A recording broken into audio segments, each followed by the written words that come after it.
El exiliado político es siempre el protagonista de un cuento. Y cuanto más lejano se encuentra el país en el que encontró refugio, más fantástico parece ese cuento.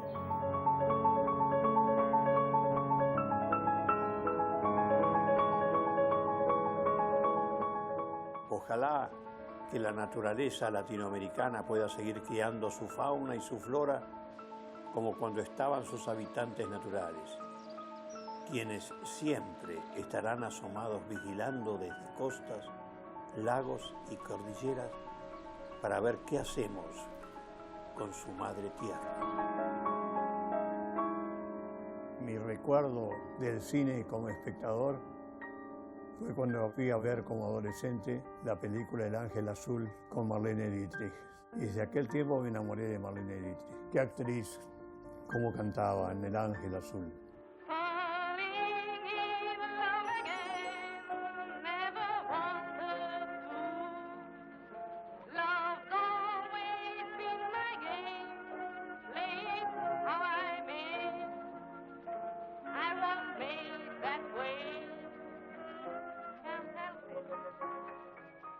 El cine a mí siempre me gustó, siempre iba cuando podía al cine. Acá en Belgrano, en mi barrio, había 6 cines, siempre llenos.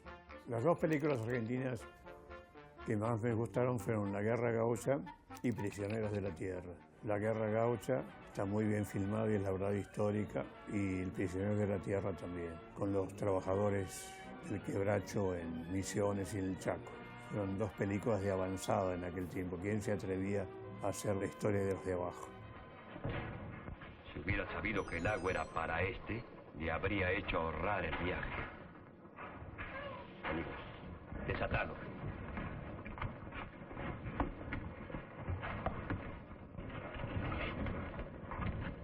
Bueno, ya estás libre. Libre.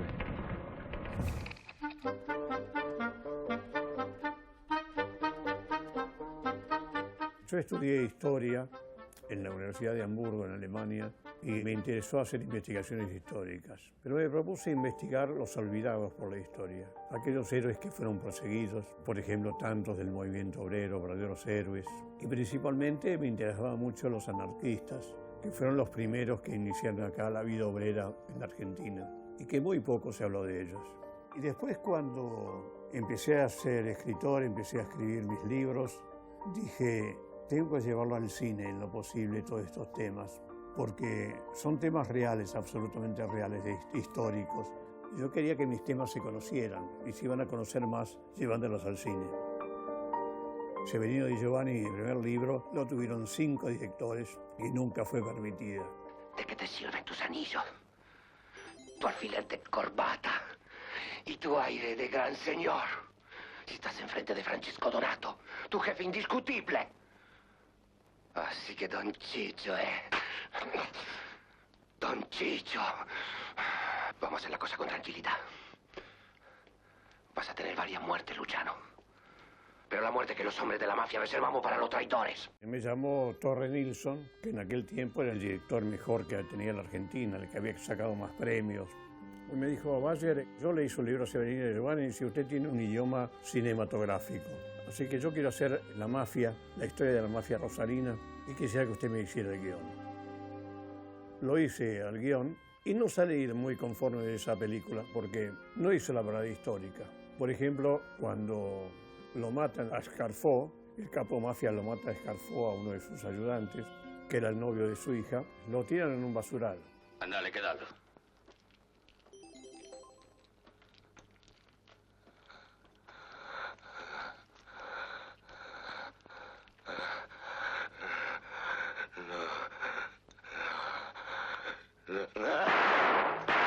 Ahora estamos a mano, Luciano.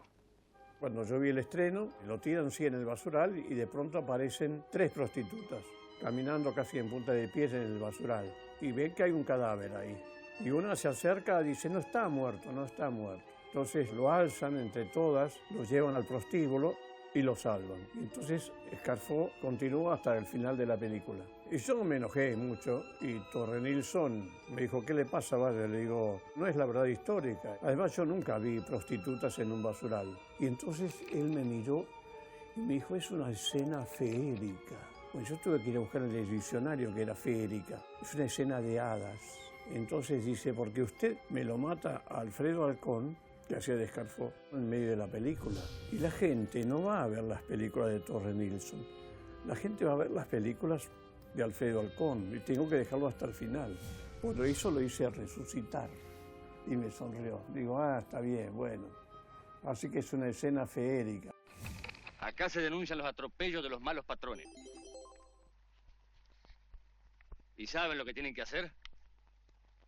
Afederarse y apoyar a la sociedad obrera que los defiende. Sí, hombre, que nos defiende. De los patrones y de la policía también. La Patagonia Rebelde para mí es el mayor de mis éxitos, pero al mismo tiempo me costó cambiar la vida. Cuando escribo La Patagonia Rebelde, los 2 primeros tomos, salió el libro y a los pocos días me llamaron un señor que dijo llamarse Héctor Olivera. Y me dijo, mire, Bayer, soy director de cine y estoy filmando en Bariloche una película con Luis Andrini, se llama El Profesor Patagónico. Dice, a la noche me compré su libro y lo empecé a leer y me quedé toda la noche sin dormir leyendo el libro. Y dije, este va a ser mi próxima película, así que por favor le pido los derechos para filmarlo. Y yo dije, bueno, mire, lo voy a pensar porque yo tenía la experiencia de Torre Nilsson, que digamos, entre comillas, me había traicionado mi guión. Entonces le dije, bueno, lo voy a pensar. Y yo no quería que la historia, justamente del movimiento obrero, se traicionara. Entonces le dije, mire, Olivera, sí, estoy de acuerdo que usted filme el libro. Digo, pero con 2 condiciones. Primero, que yo haga el guión y que usted lo respete hasta la última escena. Y segundo, que yo esté presente durante toda la filmación. Era para que me dijera que no, porque ningún director de cine iba a aceptar esto del guionista. Entonces hubo como 2 minutos o 3 minutos de silencio. Y me dijo, bueno, y yo no le puedo decir que no. La rendición será aceptada solo cuando sean puestos en libertad los huelguistas presos y usted asegure que se cumplirá el convenio rural. ¿Quién es? El dueño de la Barrancosa. ¿Por qué lo mataron? Los soldados fueron. Ustedes son los asesinos. Porque provocaron esta situación. Capitán, 4 tiros. ¿Cómo, mi teniente coronel? Que le pegue 4 tiros. Hicimos esa película que para mí fue la mejor de todas las películas que hice. Me respetó todo el guión, absolutamente el guión. Lo que no pudo salir fue el final. Era cuando los soldados terminan de fusilar a los peones rurales. Y entonces, bueno, les dan libre un día y van a visitar los prostíbulos. Las chicas los esperaron atrás de la puerta y los atacaron las prostitutas a escobazo limpio y palos limpios. Y una de ellas dice, no, acá no van a entrar. Nos han matado a nuestra gente, a nuestra clientela. Entonces los tipos sacaron la bayoneta, pero era tal la furia de las 5 mujeres que los tipos se fueron. Ese es el gran final de la película. Cuando lo presentamos al instituto, lo aceptó, pero después se enteraron del ejército y dijeron que ese final nunca iba a salir, que ellos no iban a permitir la película. Si se hacía ese final, ellos iban a salir a la calle y iban a destruir todas las copias de los cines y no lo iban a permitir. Se le hicieron saber esto al productor de la película, Ayala. Entonces Olivera me vino a ver y dice, Osvaldo, no podemos hacer ese final. Por favor, hace otro final. Digo, no, yo me niego. Dice, bueno, entonces la película no se va a poder hacer. Bueno, pasaron 15 días y yo lo pensé. Digo, le voy a hacer otro final porque el tema tiene que saberse en el país y se sabe a través del cine más que todo. Entonces le hice otro final que para mí desde el punto de vista ideológico es peor, porque los estancieros ingleses de la Patagonia, en el club inglés, le hacen un gran homenaje al teniente coronel Varela y a los oficiales del ejército argentino. Y le cantan For He's a Jolly Good Fellow, porque eres un buen compañero.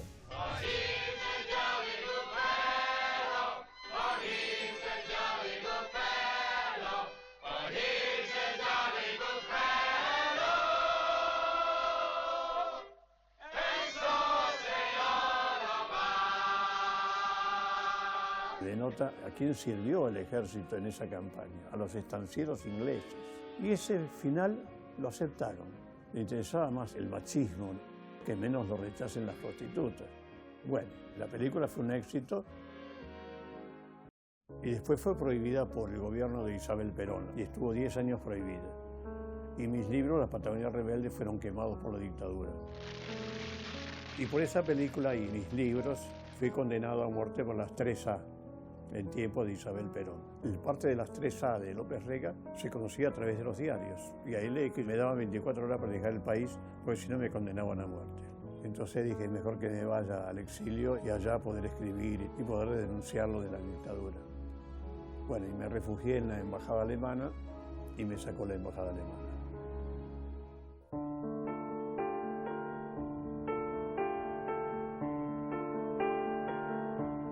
En el exilio me lo pasé difundiendo lo que era la dictadura argentina, organicé actos, me ayudó mucho el estudiantado universitario alemán en ese sentido. Y la Patagonia Rebelde se dio también en Europa, dado que estaba prohibida en la Argentina. La película Patagonia Rebelde estuvo 10 años prohibida y pudo volver a darse recién cuando volvimos a la democracia. Me acuerdo que se volvió a estrenar en enero de 1984 y fue un éxito, pudo verse en muchos cines argentinos. Por fin se supo la verdad. Fue el mismo camino, pero en dirección contraria. Junio de 1976, cuando Gottfried Arens, agregado cultural de la embajada alemana, y su mujer arriesgaron sus vidas para llevarme hasta el aeropuerto de Ezeiza a través de los controles militares y policiales. Sí, todo parece haber quedado igual, pero muchos van a faltar.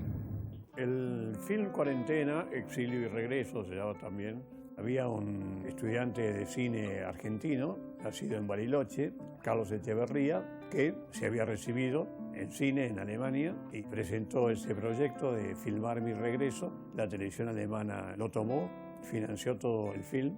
Está filmado cuando salgo con mi valija desde el barrio pobre de Berlín, donde yo vivía, y después mis conversaciones con algunos pasajeros en el avión, mi alegría por el regreso, porque yo me había jurado regresar. Se hizo sobre mis relatos, sobre el pasado y sobre la actualidad, porque llegamos justo en ese periodo de los últimos días de la dictadura y se filmó como un documental. En el exilio me obligué a estar permanentemente informado sobre mi país. Para mí fue una medicina contra la resignación o el olvido. El olvido, esa enfermedad que se acerca paso a paso. Cuarentena se llama la película porque es como un periodo cuando uno está enfermo y le dan la cuarentena. Durante 40 días no puede salir de la casa por la enfermedad. Bueno, el exilio también es una cuarentena. Uno padece una enfermedad que no puede salir, no puede llegar al país donde uno ha vivido toda la vida y ha tenido su trabajo y sus libros y todo lo demás. Una cuarentena de 8 años, no de 40 días. Mi regreso a Buenos Aires fue muy lindo, porque la gente ya estaba en la calle. Estaba todavía la dictadura militar, pero la gente ya había salido a la calle, no había más represiones. En calle Florida estaban los oradores que se forman ahí, hablando del regreso a la democracia y los partidos políticos, Además, mi paseo por el viejo barrio, por este barrio donde yo había vivido, y los recuerdos, ¿no? Los recuerdos del exilio. Mi madre hizo eterno esperar, y mi hermano, con sus dichos y proverbios. El tiempo aquí quedó detenido. Mis conversaciones con mi madre y con mi hermano Franz, que me esperaron durante todo el exilio, y bueno, los sueños también de uno, pero todo, digamos, en forma espontánea. Un lindo film. Estoy muy contento por haberlo hecho. Y también el testimonio de estar filmando en ese momento.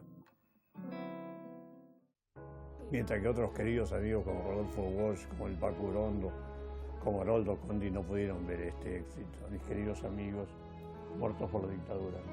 Los escritos que nos hubieran dejado, que nos hubieran dado. Un hombre piadoso que se dejó transformar, con un oído siempre atento para escuchar la voz de la gente de la tierra, la voz del pueblo. Recordamos imágenes registradas mucho tiempo antes. Los ladrillos de la catedral, las puertas del obispado siempre abiertas, el cartel. Le escribían aborígenes, exsoldados, políticos, obreros, estudiantes, y todas comenzaban diciendo: querido don Jaime. El film sobre el obispo Jaime de Nevares es una de las cosas que hice con más gusto, porque el obispo de Nevares era muy amigo mío. Conversamos largamente en su humilde obispado. Me atendía en el patio, en 2 sillas nos sentábamos ahí en medio del patio. Lo vi cuando iba a visitar a los peones, cuando iba a visitar a los barrios pobres de Neuquén. Qué obispo, siempre en absoluta sencillez. Estos son otros archivos. También incluían actos, homenajes y laureles. Pero eran otros los gestos, otros los rostros, otros los vestuarios, otras las voces.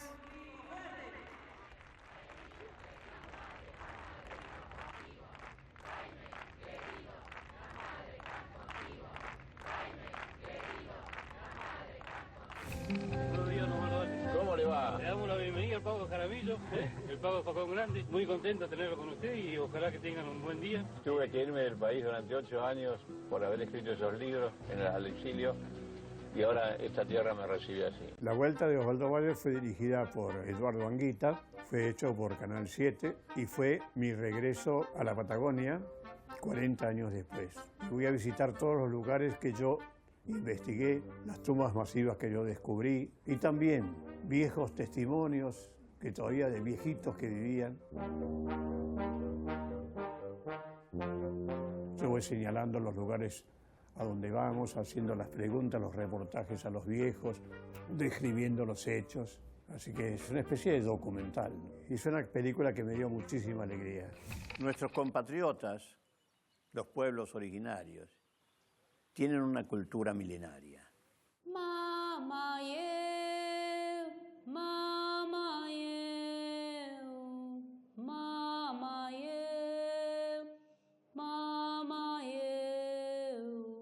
Rebelde Amanecer realmente es una película sobre nuestro pasado, la verdad histórica sobre nuestro pasado, principalmente sobre la campaña de Roca de exterminio a los pueblos originarios. Roca restableció la esclavitud en la Argentina. Cuando trajo los prisioneros indígenas, más de 20.000, se puede leer los avisos que publicó en los diarios argentinos. Está ahí tal cual, no se puede negar. El director de la película fue Mariano Adielo, con una directora alemana también, Cristina Hille. Sabía que yo estaba haciendo las campañas para terminar con el monumento Roca en el centro de Buenos Aires y el libro que había escrito, que se llama Historia de la Crueldad Argentina, que interesaba que yo hiciera el guión. Hice el guión y hablo de la película también. Muestro los paisajes y muestro los lugares. Y pudimos hacer esa película. Estoy muy orgulloso de haberla hecho. Pudimos decir por primera vez en el cine la verdad histórica sobre lo que fue y quién salió ganando de la campaña del desierto.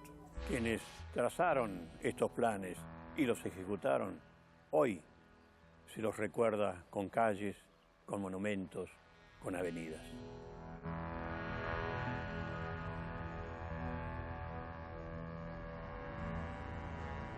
La Argentina siempre se vio europea, hija de inmigrantes europeos, pero cuando se mira al espejo, su rostro es mestizo. Y ha sido realmente un éxito, lo hemos dado en Europa, hemos sacado premios a los documentales y seguiremos por ese camino. Y tuvimos un éxito pleno, principalmente en el interior del país.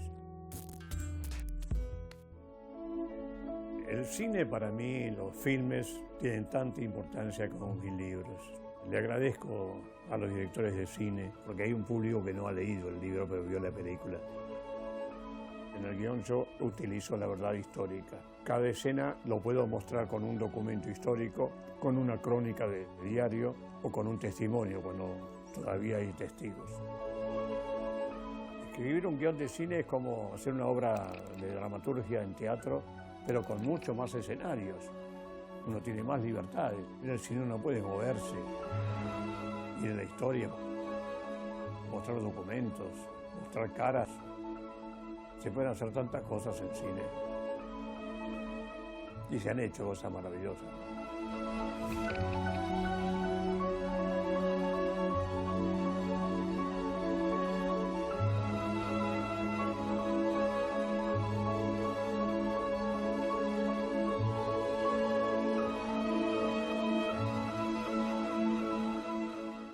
digo siempre, la realidad tiene mucho más fantasía que la misma fantasía.